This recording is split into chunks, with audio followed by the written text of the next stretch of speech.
Capítulo 13. A relevância econômica e geopolítica de Donbás. Minas de carvão e ferro existentes na região de Novorossiysk. A derrota da Wehrmacht em Stalingrado. A cessão da Crimeia à Ucrânia por Khrushchev. A desintegração da União Soviética e o declínio econômico da Ucrânia. A apropriação dos bens públicos pelos oligarcas. A emergência de Yulia Tymoshenko com lavagem de dinheiro e evasão de impostos.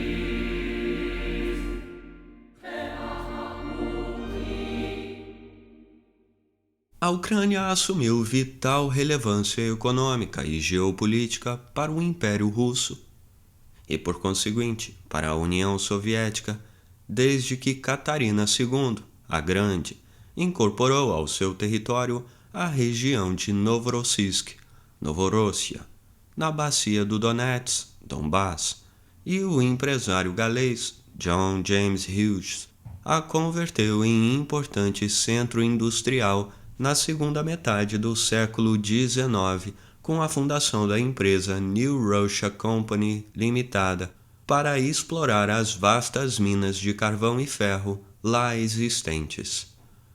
Durante a 7ª Conferência do Partido Comunista de Governadoria de Moscou, em outubro de 1921, Lenin, ao salientar que um dos principais centros industriais da Rússia se localizava na bacia do Donetsk, onde funcionavam algumas das mais antigas empresas, não inferiores às empresas capitalistas da Europa Ocidental, afirmou que a primeira tarefa do poder soviético consistia em restaurar as grandes empresas industriais, e era mais fácil começar pela indústria de Donetsk, uma vez que lá havia relativamente pequeno número de trabalhadores.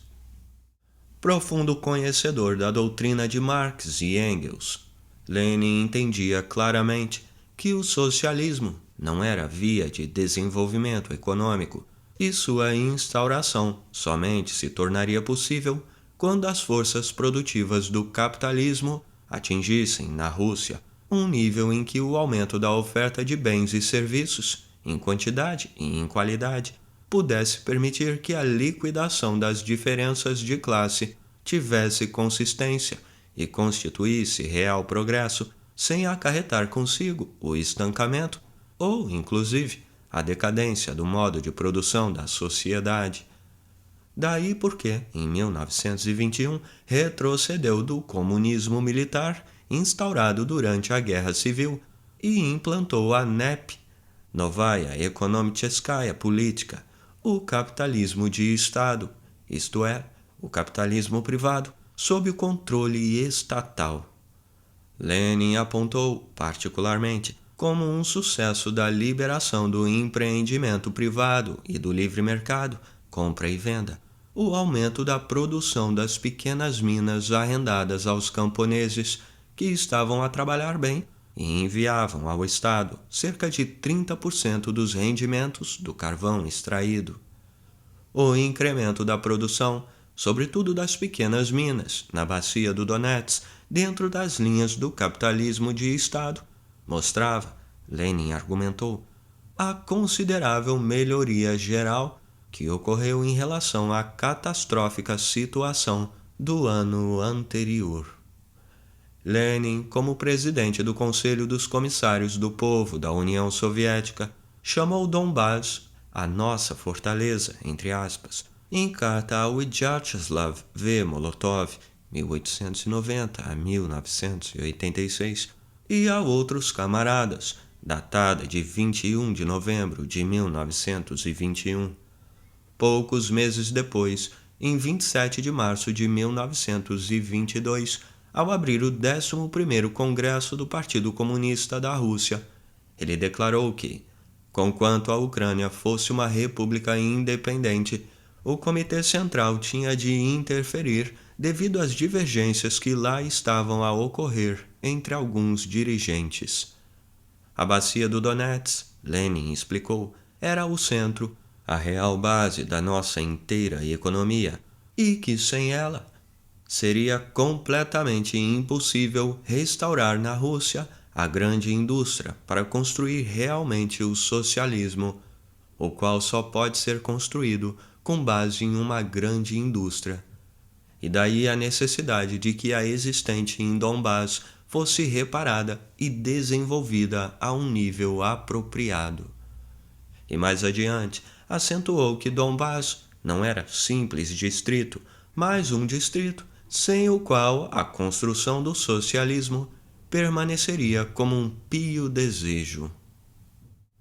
Stalin, após o falecimento de Lenin, em 1923, e de consolidar-se como secretário-geral do PCUS, assenhoreando-se de todo o poder, derrogou a NEP em 1928 e promoveu a total estatização da economia dentro do primeiro plano quinquenal. Contudo, de um modo ou de outro, Moscou, a fim de sustentar e acelerar o desenvolvimento econômico, visando a construir isoladamente o socialismo na União Soviética, continuou a desenvolver e modernizar a exploração das reservas minerais de carvão e ferro, a metalurgia e todos os setores da indústria em Donetsk, Luhansk e outras oblastes da Ucrânia. Então, em 1938, quando Nikita Khrushchev recebeu o posto de primeiro secretário do Partido Comunista da Ucrânia, Stalin orientou-o no sentido de que, não obstante sua paixão pelo carvão, metalurgia e indústria química de Donbás, onde nascera, prestasse atenção a outros ramos da economia, como a agricultura, a organização das fazendas coletivas e estatais, das quais a União Soviética obtinha trigo e outros grãos, batatas e diversos vegetais, leite e carne. Abre aspas. De certo, deves dar atenção a todos os setores, fecha aspas, ponderou, a observar que a Ucrânia representava imenso complexo industrial, porém sua produção estava bem organizada, com bons quadros de administração, enquanto a agricultura ainda continuava, abre aspas, fragmentada e largamente dispersada, fecha aspas.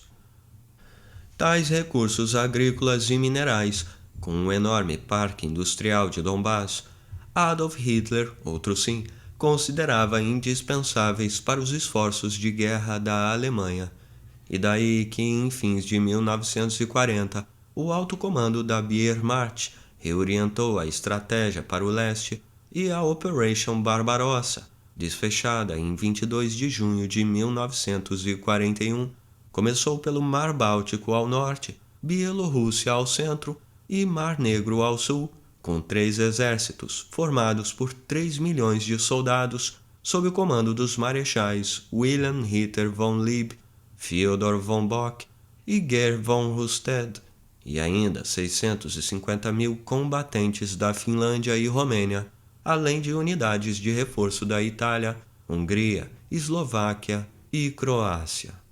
O objetivo estratégico era atacar e ocupar Leningrado, Moscou e Kiev, bem como o centro industrial da bacia do Donetsk, a Crimeia e os campos de petróleo do Cáucaso. Sangrentas batalhas ocorreram em Donbás. As forças do Terceiro Reich derrotaram o Exército Vermelho e capturaram milhares de soldados nas batalhas de Umã, Kiev, Odessa, Dnipropetrovsk, antes denominada Novorossiysk, e também Ekaterinoslav. Somente na Batalha de Kiev, após cercar a cidade e arredores por mais de um mês, de 7 de agosto a 26 de setembro de 1941, a Wehrmacht fez mais de 665 mil prisioneiros. E ao ocupar o território da Ucrânia, isolou as férteis terras de produção agrícola e as jazidas de ferro, carvão e outros minérios do resto da União Soviética, e passou a explorá-las com o trabalho escravo de milhões de ucranianos. O próprio Stalin escreveu a Winston Churchill, em 4 de setembro de 1941, que já havia perdido mais do que a metade da Ucrânia, as minas de ferro de Kryvyi Rog, e teve de evacuar os trabalhadores metalúrgicos através do rio Dnieper, bem como os trabalhadores em alumínio, em Tikhvin, Oblast de Leningrado. Abre aspas. This has weakened our power of defense. Isso enfraqueceu o nosso poder de defesa e enfrentou a União Soviética com uma ameaça mortal. Fecha aspas. Escreveu Stalin. Tais palavras evidenciaram dramaticamente a importância que Donbass representava para a Rússia e, consequentemente, para toda a União Soviética.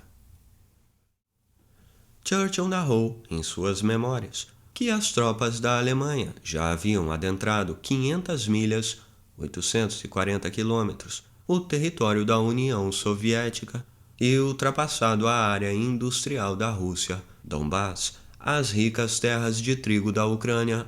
Contudo, ainda não haviam conseguido conquistar a Crimeia, de onde Stalin deportou a maior parte da população tatar, devido à sua ostensiva colaboração com os nazistas.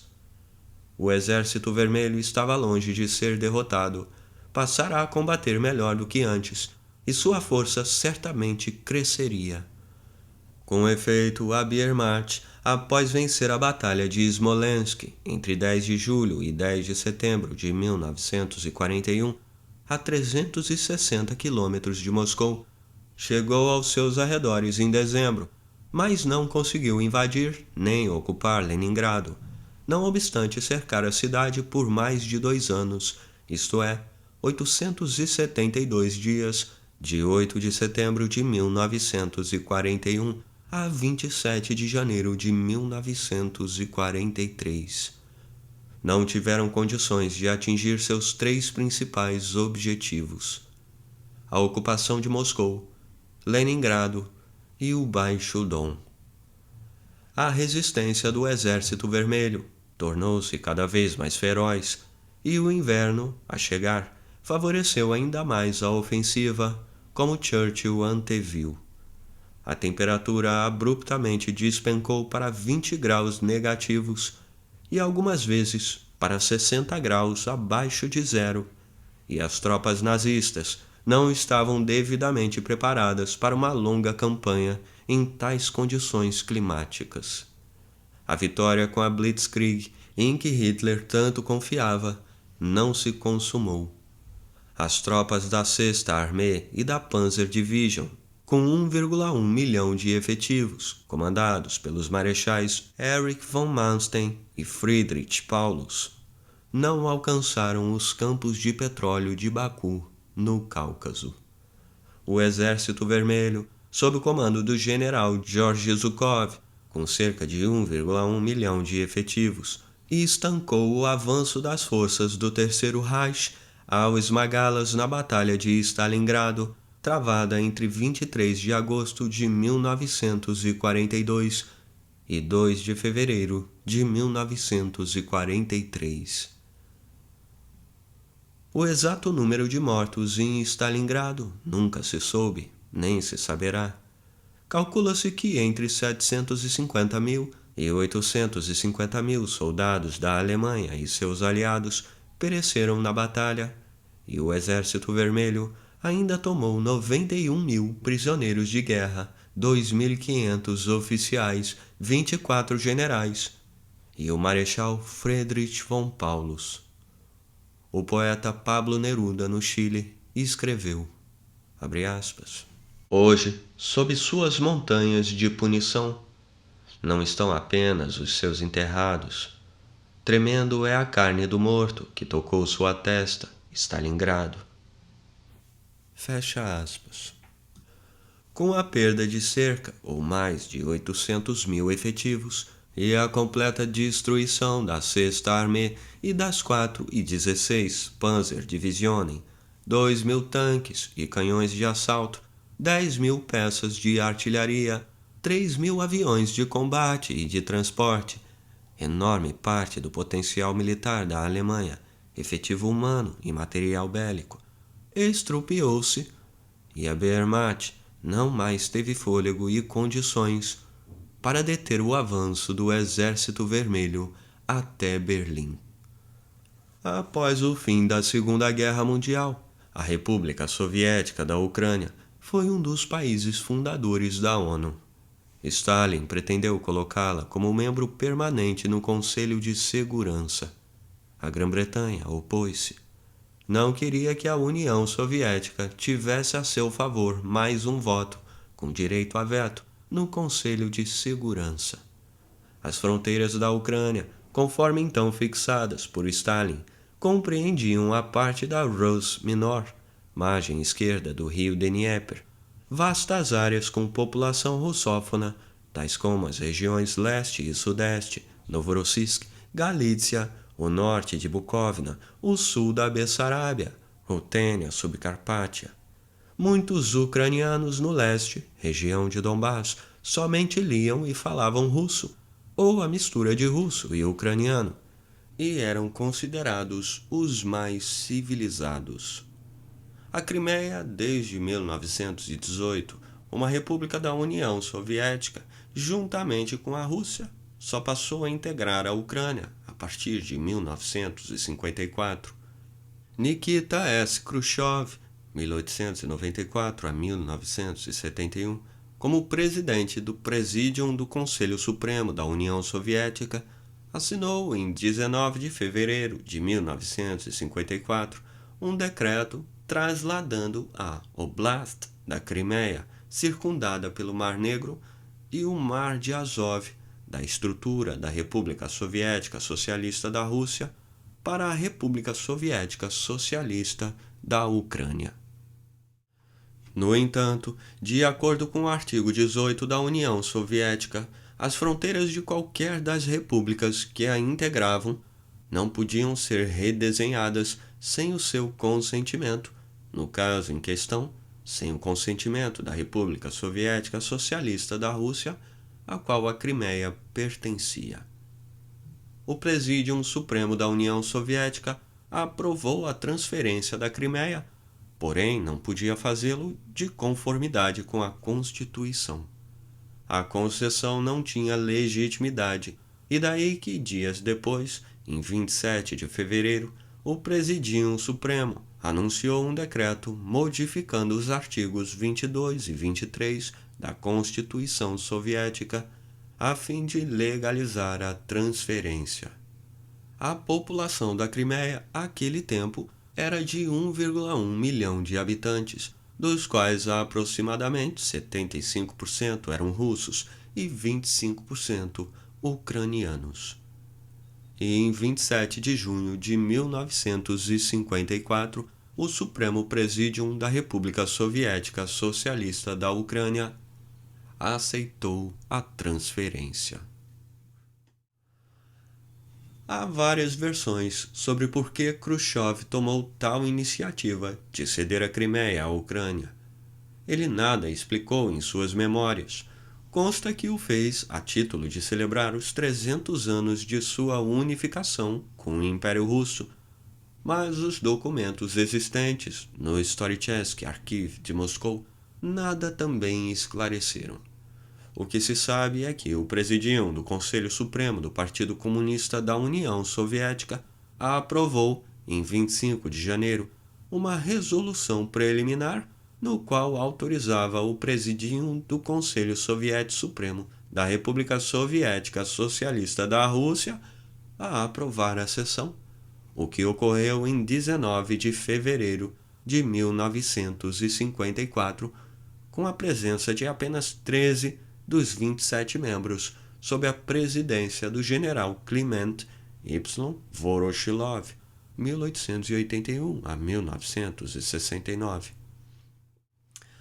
A decisão foi tomada por unanimidade, embora não houvesse quórum, razão pela qual o Supremo Conselho da Rússia, revendo o processo em 1992, considerou ilegítima a transferência dessa península, que então passou a chamar-se República Autônoma da Crimeia. Nikita S. Khrushchev, sucessor de Stalin na chefia do governo da União Soviética, nasceu na localidade de Kalinovka, fronteira da Rússia com a Ucrânia. Lá trabalhou em minas de ferro e carvão e amava a Crimeia, onde passava férias. Em 1962, decidiu instalar plataformas de mísseis em Cuba, uma vez que os Estados Unidos possuíam bases na Turquia, no outro lado do Mar Negro. Entre 1938 e 1947, havia exercido o cargo de primeiro secretário do Partido Comunista da Ucrânia e colaborado com os sangrentos expurgos realizados nos anos 1930.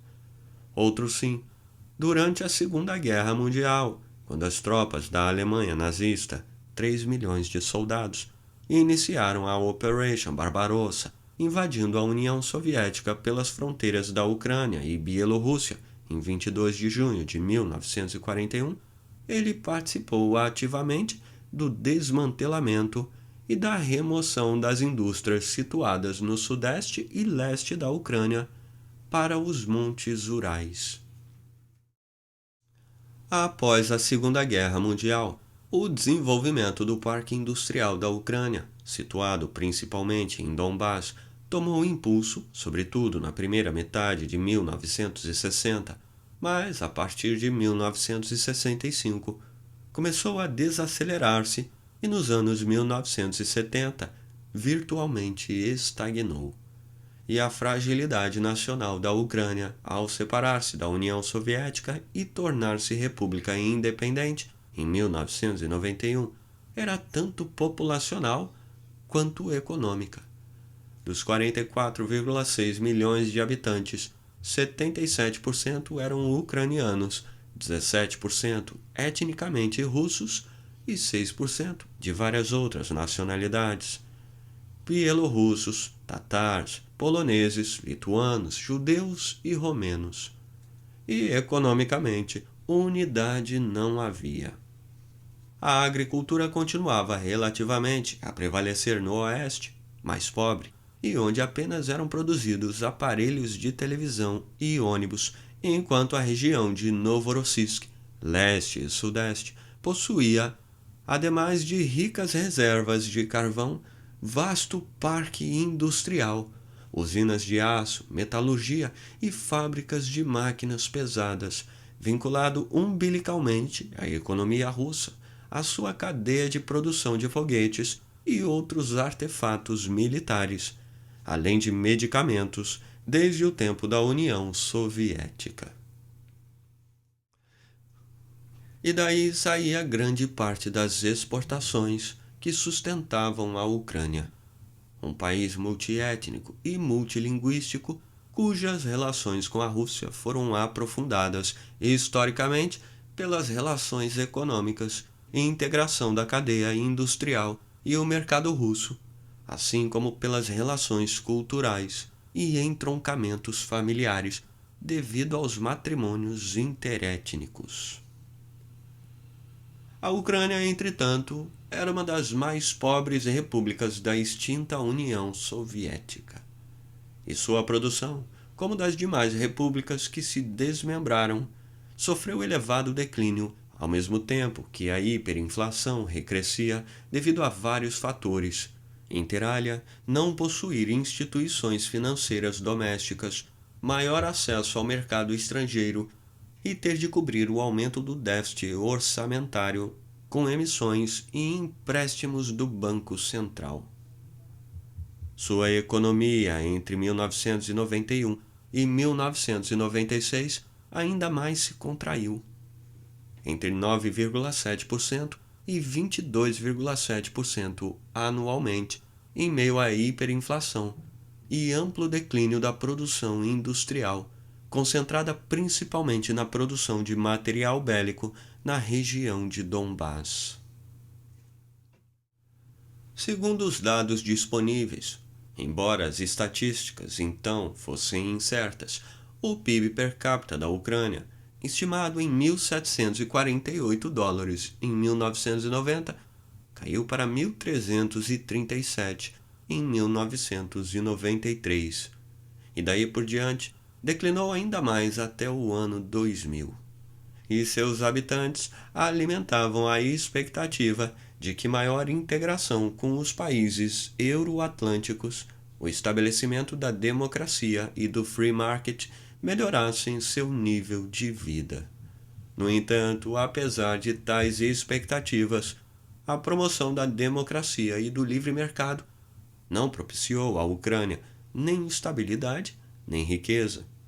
O impetuoso processo de privatização, desregulamentação e liberalização do comércio, conforme as diretrizes do Washington Consensus, arruinou-lhe ainda mais a economia e favoreceu a corrupção, além da emergência de uma nova classe dominante, um círculo de bilionários, dos oligarcas, que constituíram pequena elite política.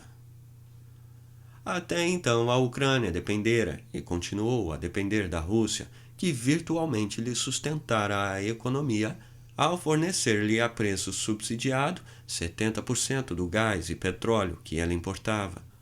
Por outro lado, 30% do complexo industrial de defesa da União Soviética estava situado no território da Ucrânia, cujas fábricas, em torno de 750, e 140 instituições técnicas, com 1 milhão de trabalhadores, permaneceram, portanto, integradas à cadeia produtiva da Rússia, seu mais significativo mercado, e onde a maior parte dos componentes para os armamentos era manufaturada, tais como engrenagens para os navios de guerra, sistema de satélite para alerta de ataques, bem como os desenhos para os mais pesados mísseis balísticos internacionais, os SS-18 Satan e outras armas nucleares.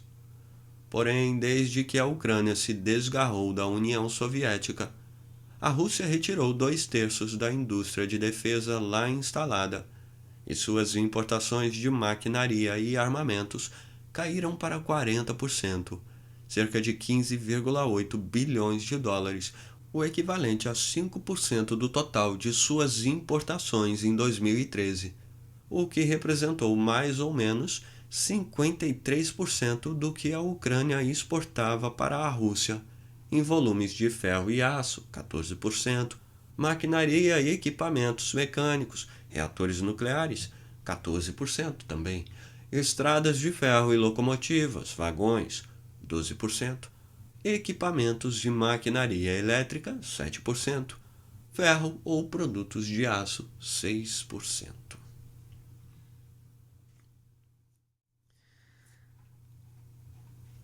A partir de 1991-1992, a indústria de defesa da Ucrânia foi desta arte, reduzida a aproximadamente 300 empresas e instituições, 75 das quais estavam registradas e licenciadas para produzir petrechos militares, inclusive foguetes e mísseis, empregando 250 mil trabalhadores.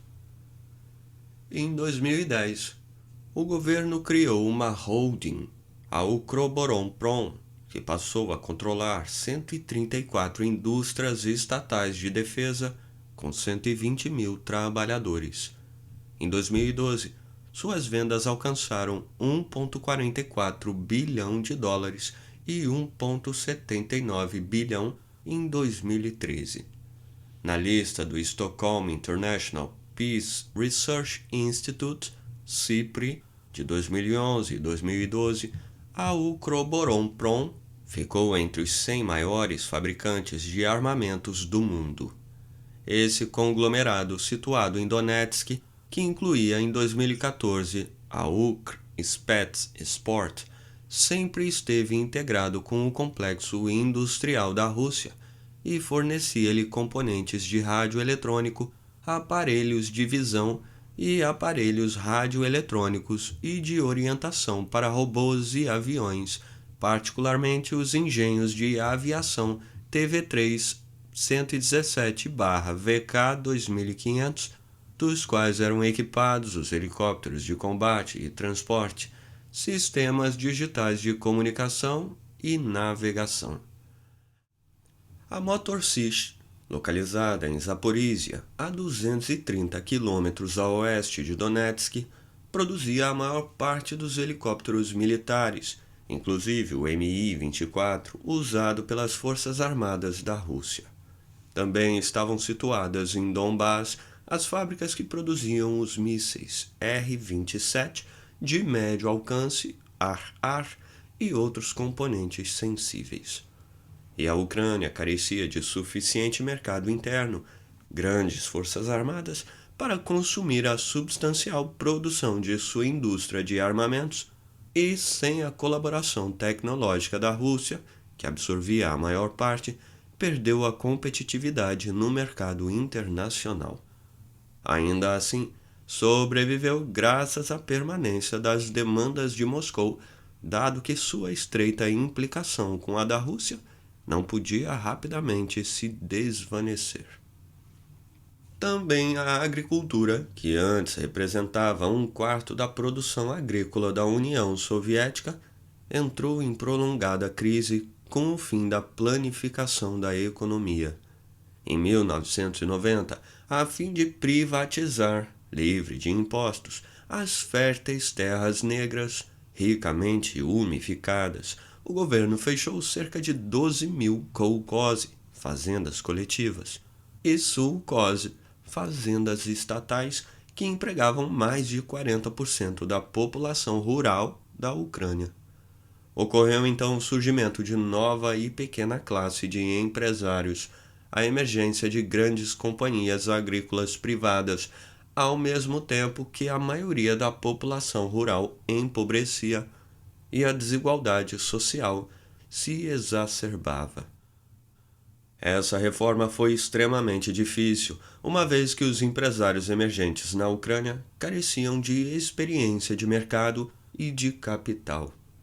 A queda dos preços da produção agrícola depois de 1991 agravou a crise do setor. O nível de vida no campo descaiu, a estrutura social rapidamente se degradou e a população rural decresceu 15,9%, 2.700.000 pessoas, entre 1991 e 2013, a provocar grave desequilíbrio demográfico. A Ucrânia, separada da Rússia, não melhorou nem econômica, nem politicamente a sua situação. Não diversificou as exportações e somente em um ano, 2002, manteve o equilíbrio orçamentário. O PIB entrou em colapso entre 1990 e 1994 e continuou a declinar durante a década, em meio à expansão da shadow economy, chegando a representar 68% do seu valor oficial em 1997, e ao processo de privatização das empresas estatais, que então começou a efetivar-se com a aprovação pelo Parlamento da resolução, abre aspas, sobre a perfeição do mecanismo de privatização na Ucrânia e intensificação do controle de sua condução, fecha aspas, e tomou impulso sob a presidência de Leonid Kuchma, 1994 a 2005, sucessor de Leonid Kravchuk, 1992 e 93, ambos intimamente ligados ao arquibilionário e especulador financeiro George Soros. E a implementação desse processo recebeu forte suporte do Banco Mundial, USAID, e da EC TASIS, European Commission Technical Assistance to the Commonwealth of Independent States, cujos consultores monitoraram a transição para a economia de mercado das repúblicas apartadas da União Soviética. Em 2 de setembro de 1996, o governo do presidente Leonid Kuchma substituiu então a antiga moeda Karbovanets pela nova moeda soberana, Hryvnia, que foi pouco usada em virtude da prevalência de rublos e dólares. Mas a economia da Ucrânia, devido em larga medida à fuga de capitais em 1988, contraiu-se cerca de 15% em 1999, com a produção a descambar para menos de 40% do nível de 1991. Tornara-se em larga medida improdutiva. Não obstante, em meio à severa crise econômica, gerentes de empresas estatais tornaram-se ricos e poderosos capitães de indústria, oligarcas, durante o processo de privatização com a apropriação a baixos custos de empresas do Estado, e passaram a financiar os partidos como líderes políticos a disputarem o controle do Estado para fazê-lo sua própria empresa, pautando em todos os níveis as decisões do governo. A instabilidade política, fertilizada pela corrupção endêmica, marcou desde então a história da Ucrânia. E, nutrida com esse humus, foi como Yulia Tymoshenko, proprietária de uma loja de aluguel de vídeo, acervou bilhões de dólares. Após o colapso da União Soviética, ela se tornou diretora de uma pequena empresa, Ukrainian Oil Company, e a desenvolveu como trading, United Energy Systems of Ukraine, a importar gás natural da Rússia.